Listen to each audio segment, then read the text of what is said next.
미사일보다 먼저 날아온 질문. 2025년 중동 하늘에 다시 미사일이 날아다닙니다. 이란, 이스라엘, 미국. 새 이름이 뉴스 화면을 도배할 때마다 우리는 본능적으로 묻습니다. 저 나라들, 도대체 왜 저러는 거야? 그런데 이 질문의 대부분의 뉴스는 이렇게 대답합니다. 이란이 핵을 만들려 한다. 이스라엘이 선제 타격했다. 미국이 개입했다. 사실입니다. 하지만 그게 전부일까요? 지금 날아다니는 미사일 한 발 한 발에는 무려 100년 넘는 기억이 실려 있습니다. 외세의 점령, 민주주의의 좌절, 혁명의 열기, 8년 전쟁의 트라우마. 그 모든 것이 압축되어 발사 버튼 위에 올려져 있는 겁니다. 더 놀라운 건 이겁니다. 이란과 이스라엘은 원래 적이 아니었어요. 불과 반세기 전 두 나라는 무기를 거래하고 석유를 공급하는 사실상의 파트너였습니다. 그 관계가 어떻게 이 지경까지 뒤집혔을까요? 그 이야기는 종교에서 시작하지 않습니다. 이념에서도 시작하지 않습니다. 정확히 1901년 영국인 사업가 한 명이 페르시아 왕에게 돈다발을 내밀던 순간에서 시작합니다. 그 돈의 액수가 얼마였는지 아십니까? 단돈 2만 파운드였습니다. 그리고 그 2만 파운드짜리 계약 한 장이 이후 100년의 중동 비극을 설계했습니다. 검은 황금, 페르시아의 저주가 됩니다.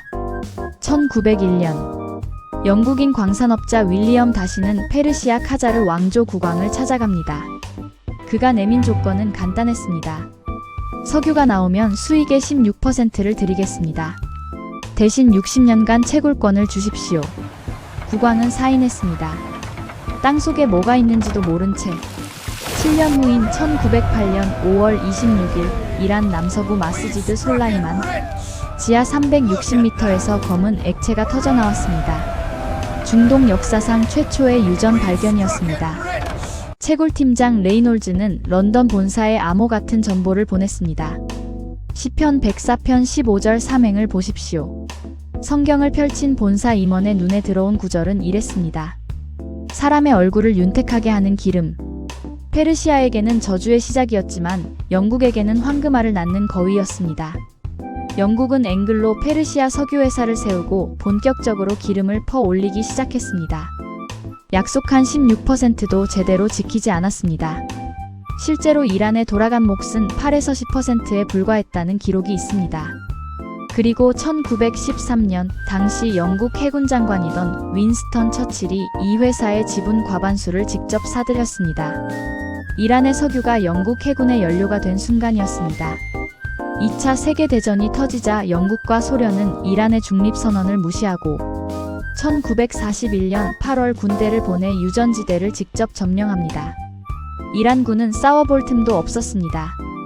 영국은 당시 국왕 레자 샤를 체포해 런던으로 추방하고 22살짜리 아들 팔레비를 꼭두각시 왕으로 세웠습니다. 이 순간 이란 국민의 마음속에 하나의 기억이 각인됩니다. 우리 땅, 우리 기름, 우리 왕. 그 모두가 강대국 손에 달려있다. 이 기억은 단순한 울분이 아닙니다. 이후 이란 현대사를 움직이는 엔진이 됩니다. 민주주의로 가는 문, 그리고 CIA가 잠근 자물쇠. 1951년 봄, 이란 의회는 한 노정치인을 압도적인 표결로 총리로 선출합니다. 이름은 모하마드 모사데그.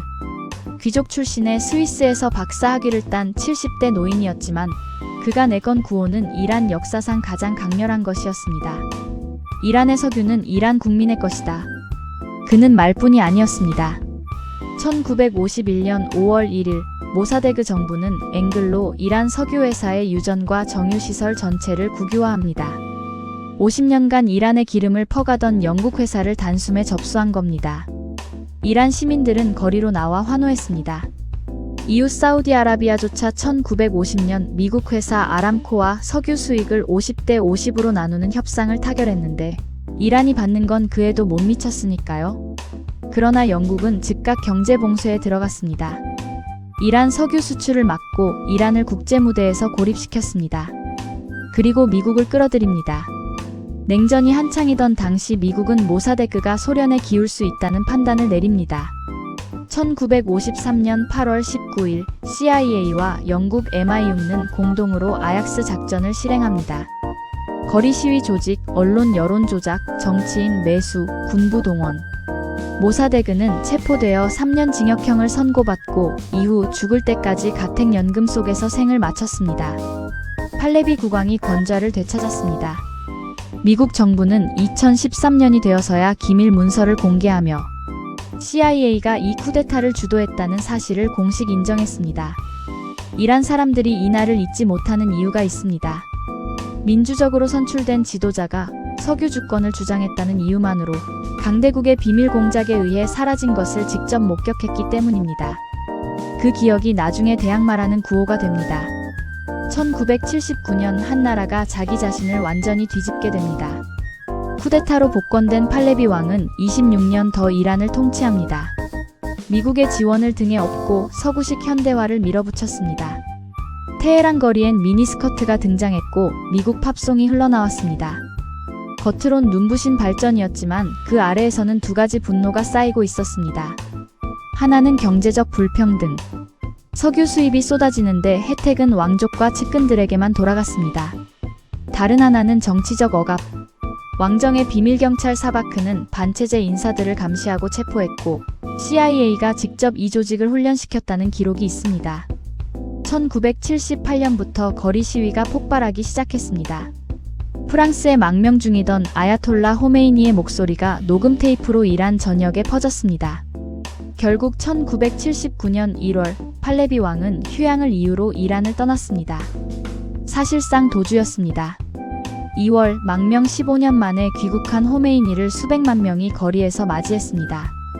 이란은 이슬람 공화국이 됩니다. 그리고 여기서 중동의 지형이 완전히 바뀝니다. 혁명 전 이란은 이스라엘과 무기를 거래하고 석유를 공급하는 파트너였습니다. 하지만 혁명 직후 호메이니는 이스라엘을 이슬람의 적이자 작은 사탄으로 선언합니다.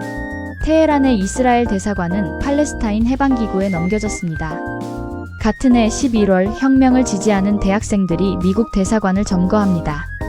외교관 52명이 444일 동안 인질로 억류됐습니다.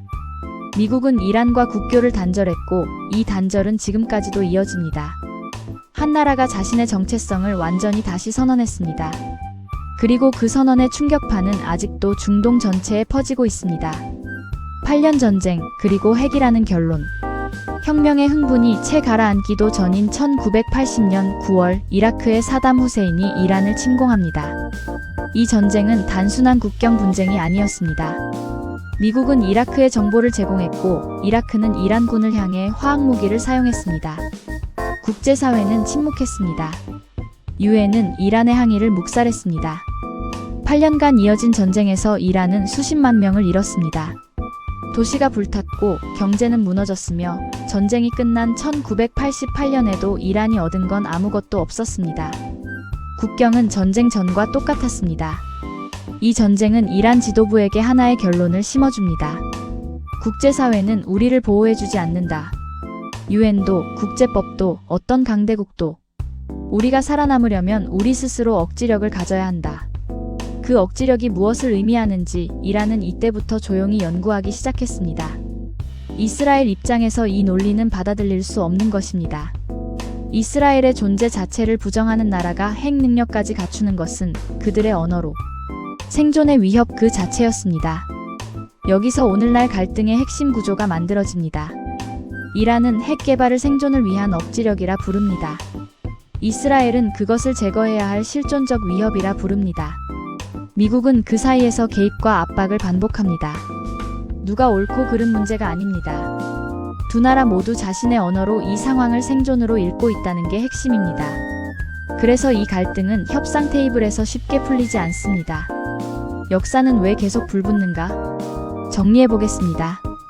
이란이 걸어온 길을 돌아보면 1901년 영국의 석유 채굴권을 빼앗겼습니다. 1941년 영국과 소련에 의해 국왕이 쫓겨났습니다. 1953년 CIA의 비밀 공작으로 민주적 지도자가 무너졌습니다. 1979년 혁명으로 독립을 선언했지만 바로 8년 전쟁에 시달렸습니다. 그리고 국제사회는 그 전쟁 내내 이란의 편이 아니었습니다. 이 흐름 속에서 이란의 강경 노선은 단순한 종교적 관기가 아닙니다. 100년간 반복된 배신과 굴욕에 대한 이란 나름의 합리적 반응입니다. 이스라엘이 걸어온 길도 있습니다. 건국 이후 끊임없이 적대적 국가들에 둘러싸인 채 살아왔고, 이란이 지원하는 헤즈볼라와 하마스의 로켓이 수십 년째 국경을 넘어왔으며, 이스라엘을 지도에서 지워야 한다는 발언을 이란 지도자들로부터 반복해서 들어왔습니다. 그들에게 이란의 군사력 증강은 추상적 개념이 아닙니다. 두 나라는 서로를 각자의 역사로 해석합니다. 이란은 말합니다. 우리는 강해지지 않으면 또 짓밟힌다. 이스라엘은 말합니다. 저들이 강해지는 순간 우리 생존이 위험해진다. 그리고 미국은 그 방정식의 변수로 항상 개입합니다.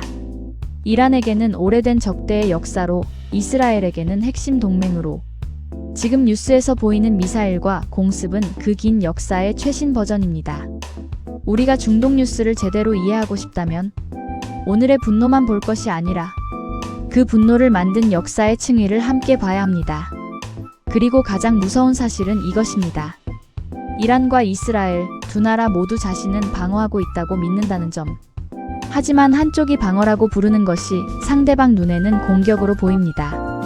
바로 그 간극이 역사를 계속 불태웁니다. 감사합니다. 구독, 좋아요 부탁드립니다.